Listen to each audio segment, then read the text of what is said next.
السلام علیکم۔ کلاس 6 ہمارا پہلا چیپٹر جو ہے ایمانیات وہ ختم ہو گیا تھا۔ آج ہم چیپٹر دوسرا شروع کریں گے، چیپٹر نمبر 2، وہ ہے اذان کے متعلق۔ پچھلا جو چیپٹر تھا وہ ایمانیات کے متعلق تھا، اور یہ چیپٹر جو ہے چیپٹر نمبر 2 اذان کے متعلق ہے، اور یہ عبادات کے متعلق ہے۔ اذان ایک عبادت ہے اور یہ نماز کے لیے بولی جاتی ہے، تو اس لیے یہ عبادت کے زمرے میں آئے گا۔ اب چیپٹر نمبر 2 اذان اور اس کا پارٹ 1 جو ہے وہ ہے اذان کا لفظی و شرعی مفہوم۔ یہ ہماری ہیڈنگ ہے، اذان کا لفظی و شرعی مفہوم۔ اذان کا لفظی معنی اطلاع دینا ہے۔ شریعت میں اذان سے مراد نماز کی اطلاع دینے کے لیے مخصوص کلمات کا بلند آواز سے پڑھنا، مخصوص کلمات کا بلند آواز سے پڑھنا نماز کی اطلاع کے لیے، یہ ہے اذان۔ شریعت میں اس کو اذان کہتے ہیں۔ پانچوں نمازوں کے لیے اذان دینا جو ہے یہ سنت موقدہ ہے۔ ایک ہوتی ہے سنت کی 2 قسمیں ہوتی ہے، ایک سنت موقدہ اور ایک ہوتی ہے سنت غیر موقدہ۔ جو سنت موقدہ ہے وہ اس کا کرنا لازمی ہوتا ہے، اگر چھوڑو گے تو گناہ گار ہوگے، اور سنت غیر موقدہ وہ سنت ہوتی ہے اگر کرو گے تو ثواب ملے گا، نہ کرو گے تو گناہ گار بندہ نہیں ہوتا۔ لیکن پانچوں نمازوں کے لیے اذان دینا یہ سنت موقدہ یہ لازم ہے، جو اذان نہیں دے گا وہ گناہ گار ہوگا۔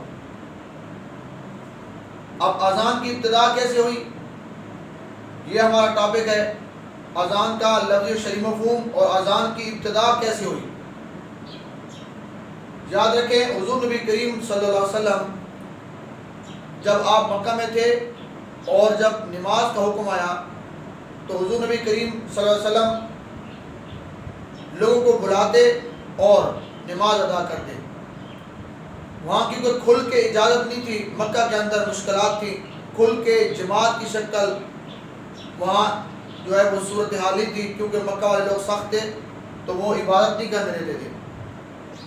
آپ علیہ السلام مکہ سے ہجرت کر کے جب مدینہ چلے گئے تو مدینہ طیبہ میں جا کے جب آپ علیہ السلام وہاں پہنچے اور وہاں مسجد تعمیر کی، جس کو کہتے ہیں مسجد نبوی، مسجد نبی جب تعمیر کی تو پھر حضور نبی کریم صلی اللہ علیہ وسلم نے وہاں بھی ہجرت کے بعد بھی نماز مسلمانوں کے ساتھ ادا فرماتے، اور اس کے لیے سب سے پہلے کلمات جو نماز اکٹھا کرنے کے لیے لوگوں کو نمازیوں کے اکٹھا کرنے کے لیے جو بولے جاتے کلمات وہ تھے الصلاۃ جامعۃ، کہ نماز اکٹھے کرنے والی ہے۔ تو الصلاۃ جامعۃ یہ کلمات بولے جاتے اور لوگ اکٹھے ہو جاتے اور حضور نبی کریم صلی اللہ علیہ وسلم نماز ادا فرماتے۔ پھر کچھ دن گزر گئے تو آپ علیہ وسلم نے ایک دن ایک مرتبہ تمام کبار صحابہ، بڑے بڑے جو صحابہ تھے ان کو جمع کیا، اور کبار صحابہ کو جمع کر کے حضور نبی کریم صلی اللہ علیہ وسلم نے مشورہ طلب کیا۔ حضور نبی کریم صلی اللہ علیہ وسلم نے صحابہ کرام کو فرمایا کہ نماز کے لیے بلانے کے لیے کوئی ایسا طریقہ اختیار کیا جائے کہ جو اچھا بھی ہو اور صحیح بھی ہو۔ تو پھر مشورہ ہوا، اور اس مشورے میں صحابہ کرام نے کئی مشورے دیے۔ بعضوں نے کہا کہ جھنڈا لہرا دیا جائے تو اس طرح لوگوں کو پتہ چل جائے گا کہ نماز کا وقت ہو گیا ہے تو لوگ مسجد میں آ جائیں گے۔ بعضوں نے کہا کہ بغل بجایا جائے، تو حضور نبی کریم صلی اللہ علیہ وسلم نے جھنڈے والے مشورے کو ناپسند فرمایا۔ پھر بعضوں نے کہا کہ بغل بجایا جائے، حضور نبی کریم صلی اللہ علیہ وسلم نے فرمایا یہ طریقہ یہودیوں کا ہے بغل بجانا، تو یہ طریقہ ہمارے مسلمانوں کے صحیح نہیں ہے۔ پھر ایک اور مشورہ دیا گیا کہ ناقوس بجایا جائے، حضور نبی کریم صلی اللہ علیہ وسلم نے فرمایا یہ بھی طریقہ اچھا نہیں ہے، یہ عیسائیوں کا طریقہ ہے ناقوس نکارہ بجانا۔ پہلے زمانے میں ایک نگارہ تھا، جس طرح دف ہوتی ہے، دف یا جس طرح ڈھول ہوتا ہے، اس طرح کی ایک دف ہوتی تھی، اس کو بجا دے تو وہ اس کی آواز ٹن ٹن کی آواز آتی، اس طرح وہ جو ہے عیسائی وہ اپنے ناقوس بجاتے۔ تو بعضوں نے کہا ناقوس بجایا جائے، حضور نبی کریم صلی اللہ علیہ وسلم نے فرمایا یہ طریقہ اچھا نہیں ہے، یہ عیسائیوں کا طریقہ ہے۔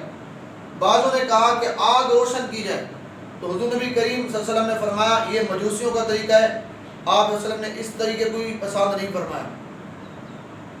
پھر یہ مشورہ ہو رہا تھا کہ حضرت عبداللہ بن زید ایک صحابی رسول ہے، وہ اس مجلس سے اٹھ کے چلے گئے اور گھر اسی کے بارے میں اذان کے بارے میں غور کر رہے تھے کہ ان کو نیند آ گئی۔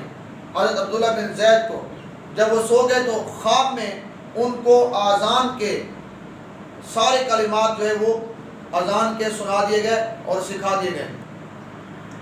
پھر اس کے بعد حضرت عبداللہ بن زید جب جاگے تو ان کو سارا منظر انہوں نے جا کر حضور نبی کریم صلی اللہ علیہ وسلم کی بارگاہ میں جا کر حاضر ہوئے اور پیش خدمت ہوئے، اور وہ کلمات جو خواب میں بتائے گئے وہ اس کا ذکر حضور نبی کریم صلی اللہ علیہ وسلم کی بارگاہ میں کیا، تو آپ صلی اللہ علیہ وسلم نے بڑا پسند فرمایا۔ پھر اس کے بعد حضرت عمر فاروق رضی اللہ تعالیٰ عنہ کو بھی خواب کے اندر وہی کلمات سکھائے گئے اذان کے، تو آپ نے بھی آ کر نبی علیہ السلام کی بارگاہ میں ذکر کیا، لیکن سب سے پہلا جو ذکر اذان کے کلمات کا حضرت عبداللہ بن زید نے کیا، یہ سعادت حضرت عبداللہ بن زید کو حاصل ہوئی۔ پھر اس کے بعد حضرت عمر فاروق کو بھی رضی اللہ تعالیٰ عنہ کے یہ کلمات سکھائے گئے، تو حضور نبی کریم صلی اللہ علیہ وسلم نے اذان کے کلمات کو سنے تو حضور صلی اللہ علیہ وسلم خوش ہوئے اور پسند کیا۔ پھر آپ علیہ وسلم نے فرمایا حضرت بلال کو یہ کلمات سکھاؤ، پھر حضرت بلال کو یہ کلمات، حضرت بلال رضی اللہ تعالیٰ عنہ کو یہ کلمات سکھائے گئے۔ اس طرح حضرت بلال نے پھر باقاعدہ اذان دی اور وہاں سے اذان کی ابتدا ہو گئی۔ یہ ہے اذان کی ابتدا۔ تو یہ اذان کی ابتدا اور اذان کا لفظی اور شرعی مفہوم یہ آپ نے یاد کرنا ہے اور ریڈ کرنا ہے۔ السلام علیکم۔